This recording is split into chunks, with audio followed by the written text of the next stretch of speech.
Uma frase apenas. Se você tivesse nascido para dizer apenas uma frase, que frase você diria? João Batista, ele foi uma espécie de cometa que passou com uma rapidez imensa por esse planeta. Ele apareceu num deserto árido da Judéia, ele entregou a sua mensagem e tão rápido como ele apareceu, ele desapareceu da história. Fugaz, eu diria que é uma palavra que pode muito bem descrever a passagem de João Batista por aqui.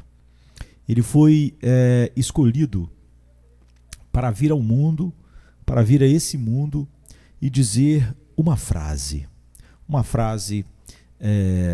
importante. Ele veio a esse mundo para preparar o caminho do Senhor. Agora, o que a pessoa que veio ao mundo para introduzir o Filho de Deus devia dizer? Que frase devia ser dita? Se fosse você, que frase você diria? Se você, toda a sua vida, só tivesse um propósito, você dizer uma frase para introduzir o Filho de Deus no mundo. As pessoas que sempre pensam em ser relevantes para o mundo, ser relevantes para a cultura, ou que querem impressionar com uma mensagem impactante, pensariam numa frase bombástica, ou que apelasse para os desejos caídos e egocentralizados do homem. Então, facilmente, hoje, a igreja pensaria numa frase desse tipo.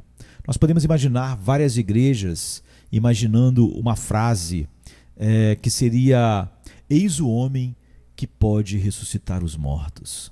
Eu posso imaginar outros pensando que a mensagem mais relevante seria de cunho social. Eis o homem que pode alimentar os pobres. Isso seria relevante para a imprensa, a grande mídia, e há tantos cristãos que desejam tanto isso, né? Mas aqueles que amam mais o misticismo, eles diriam: eis o homem que comanda todas as legiões de anjos. Já pensou nisso?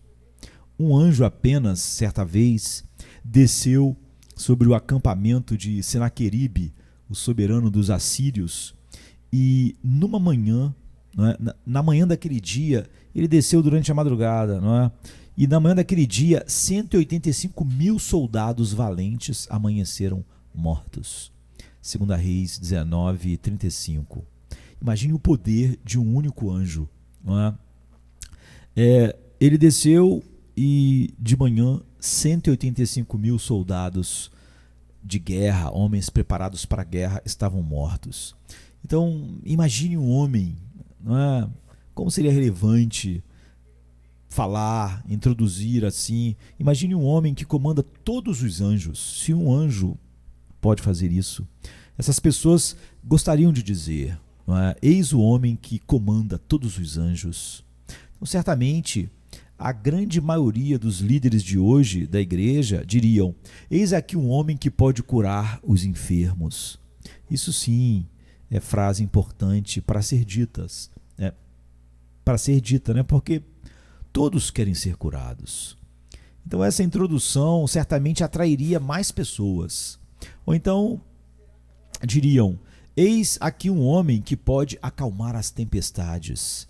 Já posso até ver a aplicação que muitos fariam disso hoje, não é?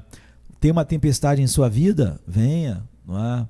Tem uma tempestade no seu casamento, uma tempestade financeira, uma tempestade na sua saúde, não é? Eis o homem que acalma a tempestade. Venha. Nós poderíamos ver as várias maneiras com as quais a igreja dos nossos dias acharia mais relevante anunciar Cristo e tem anunciado Cristo. Todas elas voltadas para o interesse do homem caído, do homem carnal, do homem que não tem um coração voltado para Deus. Mas Deus, ele enviou um homem diferente para preparar o caminho do Senhor. Séculos e séculos antes, o profeta Isaías, 8 séculos antes, havia profetizado sobre João Batista. E Isaías disse: voz do que clama no deserto, preparai o caminho do Senhor, endireitai no ermo vereda a nosso Deus. Isaías 40, verso 3. Então, quando ele chega ao mundo, é dito: porque este é o anunciado pelo profeta Isaías, que diz: voz do que clama no deserto, preparai o caminho do Senhor, endireitai as veredas, as suas veredas. Mateus 3, verso 3.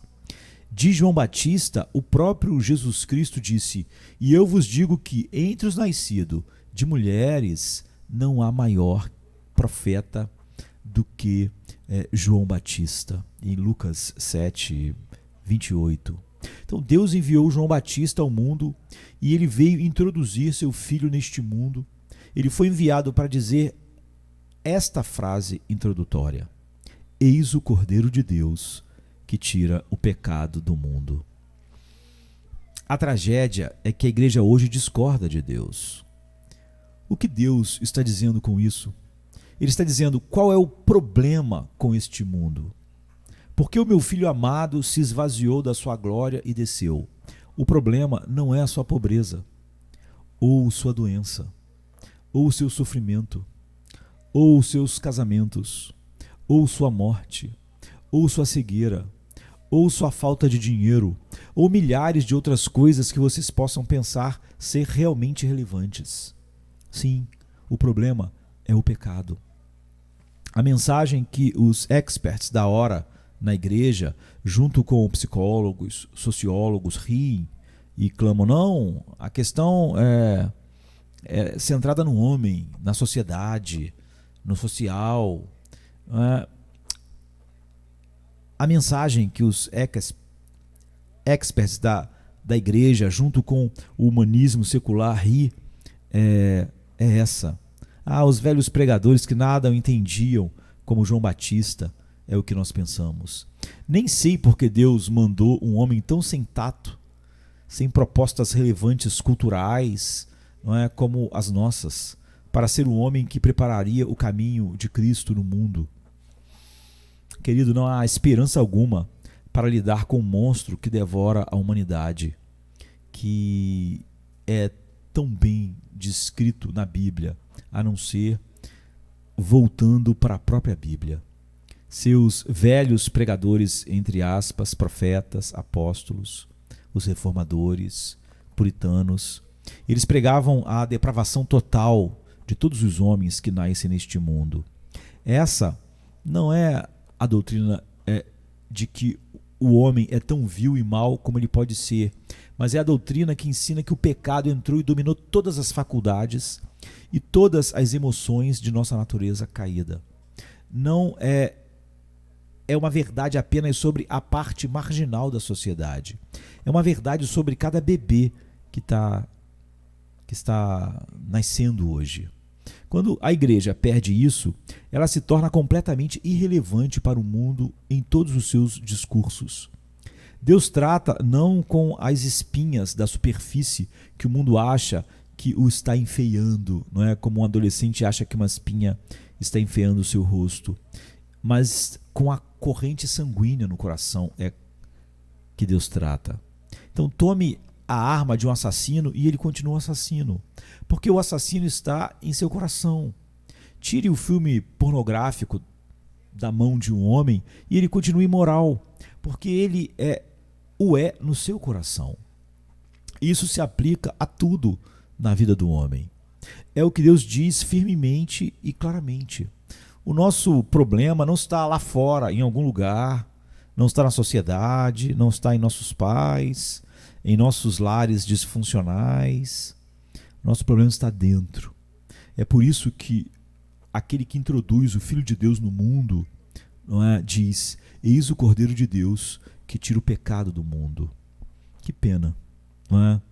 Que pena que a igreja hoje tem outras mensagens mais relevantes, entre aspas.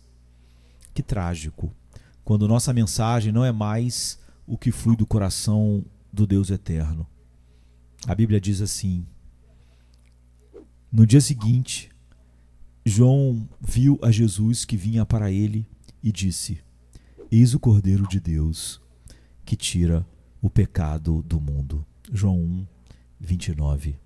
Ele nasceu para dizer isso. Nós também. Nós também.